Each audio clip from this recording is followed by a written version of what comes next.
दिख रही है आपको? पकड़ ली पानी पी लिया। पानी की शुरुआत आज से 54 वर्ष पहले हुई थी। कितने वर्ष पहले? आज से 54 वर्ष पहले एक व्यक्ति के दिमाग में पहली बार ये विचार आया कि मैं बोतल में साफ पानी भर के बेचूंगा। कितने साल पहले आया? 54 साल पहले आया। आज बोतल खरीदने का आसान सा एक आम सी बात होगी। एक आम आदमी, गरीब आदमी भी रेलवे स्टेशन से खरीदता है। लेकिन हम बात कब की कर रहे हैं? 54 साल पहले की। 54 साल पहले शायद दूध फ्री मिलता होगा। उस समय एक आदमी ये कह रहा है कि मैं बोतल में पानी को भरूंगा और लोग उसे खरीदेंगे। तो उस व्यक्ति ने जब इस विचार को अपने घर वालों को बताया तो क्या लगता है घर वालों ने तालियां बजाई होगी? घर वालों ने कहा होगा कि बहुत बढ़िया फूल माला लेके आओ, इसको पहनाते हैं। ऐसा हुआ होगा क्या? नहीं हुआ होगा, क्योंकि उससे पहले पानी नाम की ऐसी कोई चीज थी नहीं जो बोतल में बिकती हो। फ्री में तो पानी बहुत था, लेकिन बेचने वाला पानी उपलब्ध नहीं था। लेकिन उस व्यक्ति ने, जिसके दिमाग में ये आइडिया आया था, उसने क्या घर वालों की बात को माना होगा? अगर वो मान लेता तो उसको फायदा होता है, नुकसान होता? उसको भी नुकसान होता और दुनिया को भी नुकसान होता। लेकिन उसने घर वालों की बात को नहीं माना, क्योंकि उसका विजन था, उसकी दूरदृष्टि थी कि आने वाले समय में शुद्ध पानी की कमी होगी, आने वाले समय में लोग हेल्थ कॉन्शियस हो जाएंगे, मैं लोगों को एक विकल्प दूंगा तो लोग पानी खरीदेंगे। यस और नो? यस। आज जब आप लोगों के पास में जाके ये प्रोडक्ट लेके जाते हैं और आप कहते हैं कि एक टूथपेस्ट कर ले, तेरी जिंदगी बन जाएगी, तो लोग आपके लिए तालियां बजाते हैं क्या? फूल मालाएं लेके आते हैं क्या?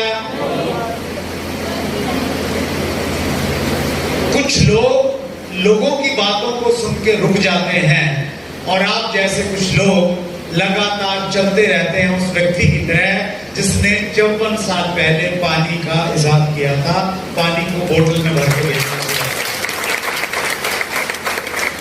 तो आज सिम बिजनेस उन लोगों का बिजनेस है जो विजनरी हैं, जिनको दूर को दिखाई देता है। आज आपको क्या मिल रहा है वो मायने नहीं रखता, मायने ये रखता है 2 साल बाद आपको क्या मिल सकता है। वो अगर आपको दिखाई दे रहा है तो फिर आरसी बिजनेस आपके लिए।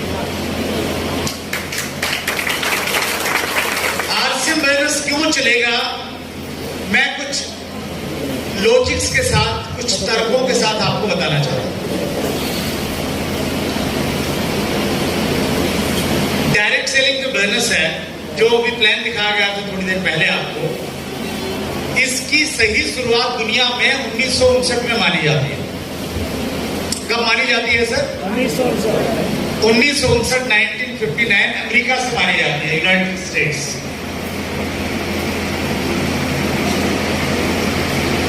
अमेरिका में जब ये बिजनेस चला, पहले तो ठीक ठाक चला, उसके बावजूद अमेरिका में कुछ मनी सर्कुलेशन वाली कंपनियां, लोगों को चीट करने वाली कंपनियां शुरू हो गई। प्रकृति का एक नियम है, जब हम फसल बोते हैं, फसल के साथ में घास फूस अपने आप उग जाती है। या कोई लगाता है घास फूस को? अपने आप उग जाती है। यस। प्राकृतिक नियम है, नेचुरल प्रोसेस है। तो उसी प्रकार से अमेरिका में जब 1959 में डायरेक्ट सेलिंग शुरू हुआ, उसके कुछ सालों के बाद में वहां बहुत सारी मनी सर्कुलेशन की स्कीमें आ गई। हम परेशान होते रहते ना, ये क्रिप्टो करेंसी वाले आ गए, ये कुछ जमीन बेचने वाले आ गए, ये दूसरे कुछ लोग आ गए। तो ये पार्ट है, ये अमेरिका में भी हुआ। और 1974 में अमेरिका में एक कमीशन है, उसको बोलते हैं FTC, फेडरल ट्रेड कमीशन।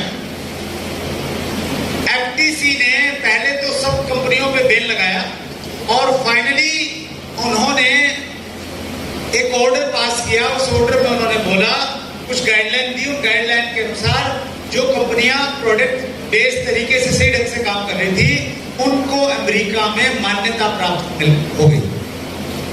तो 1974 के बाद में डायरेक्ट सेलिंग का जो व्यापार था, ये पूरी दुनिया में फैलने लग गया। वहां से यूरोप में गया, धीरे धीरे ये एशिया में आया, और हमारे देश में इंडिया की अगर हम बातचीत करें तो 1990 के बाद में डायरेक्ट सेलिंग का कारोबार हमारे देश में शुरू हो गया। कुछ विदेशी कंपनियां इस बिजनेस को यहां पे लेके आई, इस तकनीक को यहां पे लेके आई। लोगों ने जब इस तकनीक को देखा, इस कॉन्सेप्ट को देखा, जिसमें बीच वाले लोगों का पैसा और विज्ञापन वाला पैसा आम आदमी में बांटा जाता था, तो लोगों को ये अच्छा लगा। कॉन्सेप्ट अच्छा है या नहीं है? कॉन्सेप्ट क्या है? बीच वाले लोगों का और मिडिल मैन एडवर्टाइजमेंट का पैसा आम आदमी में बांटा जाए। तो लोगों को ये कॉन्सेप्ट अच्छा लगा, तो इसलिए हिंदुस्तान के लोग डायरेक्ट सेलिंग की तरफ आकर्षित हुए। लेकिन जब विदेशी कंपनियों के सामान को देखा तो ये पाया कि वो सामान बहुत ज्यादा महंगा था। इतना ज्यादा महंगा कि आम आदमी उसको खरीद नहीं सकता, रेगुलर घर में इस्तेमाल नहीं कर सकता। तो आम आदमी डायरेक्ट सेलिंग से पीछे हटने लग गया। आम आदमी को यह संदेश गया कि डायरेक्ट सेलिंग जो काम है, ये अमीरों का काम है, क्योंकि यहां सामान बहुत महंगा मिलता है। हेलो,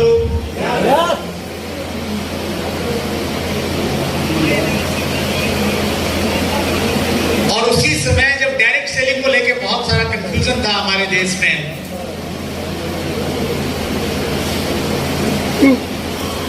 गीता में भगवान कृष्ण ने एक श्लोक कहा है, यदा यदा ही धर्मस्य ग्लानिर्भवति भारत अभ्युत्थानम अधर्मस्य तदात्मानं सृजाम्यहम्। इसका भाव ये है, उन्होंने कहा है कि इस धरती पे जब जब अंधकार और अत्याचार और अधर्म बढ़ेगा, तब मैं किसी न किसी रूप में इस धरती पे आके लोगों का उद्धार करूंगा। और उस समय जब डायरेक्ट सेलिंग को लेकर अंधकार था, भगवान के भेजे हुए एक दूत टीसी छावड़ा जी ने आज से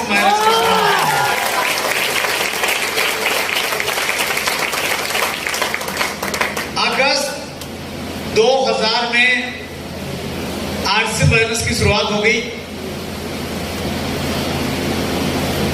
जिस प्रकार से अमेरिका में बहुत सारी स्कीमें आई थी, हमारे देश में तो बहुत सारे नेटवर्क लाल हैं। हेलो, तो यहां तो और भी ज्यादा कुवाड़ा कर दिया लोगों ने। और 2010-11 का एक ऐसा टाइम पीरियड था जब डायरेक्ट सेलिंग बहुत बुरे दौर से गुजर रही थी। आरसी बिजनेस को भी कुछ चैलेंजेस से गुजरना पड़ा। और मैं आज इस मौके पे इस मंच से आभार प्रकट करना चाहता हूं। जब हम लोग बहुत मुश्किल के समय में थे, दिल्ली जंतर मंतर पे आंदोलन कर रहे थे, उस समय सिवान के आपके जो सांसद थे ओम प्रकाश यादव जी, उन्होंने हमें बहुत सपोर्ट किया। वो हमारे धरना स्थल पे आए और उन्होंने कहा कि आरसीएम में कुछ भी गलत नहीं, मैं भी आरसीएम का मेंबर हूं, मैं भी आरसीएम का किट खरीदा हुआ है। और उन्होंने हमारी बात को संसद तक पहुंचाया और लगभग 7-8 महीने की हमने लड़ाई लड़ी और फाइनली राजस्थान सरकार ने डायरेक्ट सेलिंग के ऊपर में गाइडलाइन दी 2012 में, और हमने दोबारा से आरसी बिजनेस को स्टार्ट किया। उस समय रीस्टार्ट होने के बाद में मेरी दिमाग में एक चीज समझ में आ गई कि अगर आरसी बिजनेस को बड़ा करना है तो पहले इंडस्ट्री को बड़ा करना पड़ेगा, इंडस्ट्री को सुरक्षित करना पड़ेगा। क्योंकि एक शेर है, घर सजाने का तसव्वुर तो बात का है, पहले ये तय हो कि घर को बचाया कैसे जाए। अगर इंडस्ट्री रहेगी तो फिर कंपनी तो अपने आप बड़ी हो ही जाएगी। हमारे पास में इस प्रकार का प्रोडक्ट है। 2012-13 से ही मैं डायरेक्ट सेलिंग एसोसिएशंस का मेंबर बन गया। बहुत क्लोजली मैंने काम किया और उस समय एक संस्था बनी DSTWA, direct selling distributors welfare association. उसका इंडस्ट्री ने मुझे फाउंडर प्रेसिडेंट बनाया और हमने बहुत सारे काम किए डायरेक्ट सेलिंग इंडस्ट्री को कानूनी दर्जा दिलाने के लिए। हमारी पहली मांग थी कि डायरेक्ट सेलिंग के ऊपर में गाइडलाइन जारी करे सरकार, और ऊपर वाले की बड़ी कृपा रही। उस समय कंज्यूमर अफेयर मिनिस्ट्री में बिहार का बड़ा योगदान रहा। मिनिस्टर थे Ramvilas Paswan ji consumer affair ministry में 2016 में, और गाइडलाइन का जिम्मा जिनको दिया गया था, जो डायरेक्टर थे, वो भी बिहार से ही थे, मोहम्मद जाकिर हुसैन। तो जाकिर हुसैन साहब ने बहुत नजदीक से हमारी बात को समझा अच्छे से। हमारे कुछ कार्यक्रम में भी आए, वो कलकत्ता में हम उनको लेके आए। उन्होंने देखा कि आप किस प्रकार से काम करते हैं, और जब वो कन्विंस हो गए, जब उनको लगा कि यस, ये इंडस्ट्री देश हित में काम कर सकती है, उनके प्रयासों की वजह से 8 सितंबर 2016 को डायरेक्ट सेलिंग के ऊपर में गाइडलाइन जारी की गई। उनको बोलते थे हम डायरेक्ट सेलिंग मॉडल गाइडलाइंस।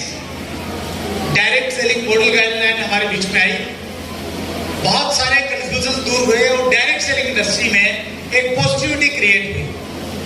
ऐसा लगा कि हाँ, सरकार इस इंडस्ट्री को लेके सीरियस है। लेकिन हम ये चाहते थे कि कानून के रूप में डायरेक्ट सेलिंग आए। फाइनली 28 दिसंबर 2021 को TS रूल्स 2021 हमारे सामने आए, और एक्ट में, कानून में डायरेक्ट सेलिंग की परिभाषा आ गई कि डायरेक्ट सेलिंग क्या होती है। हमें एक लीगल रिकॉग्निशन मिल गया।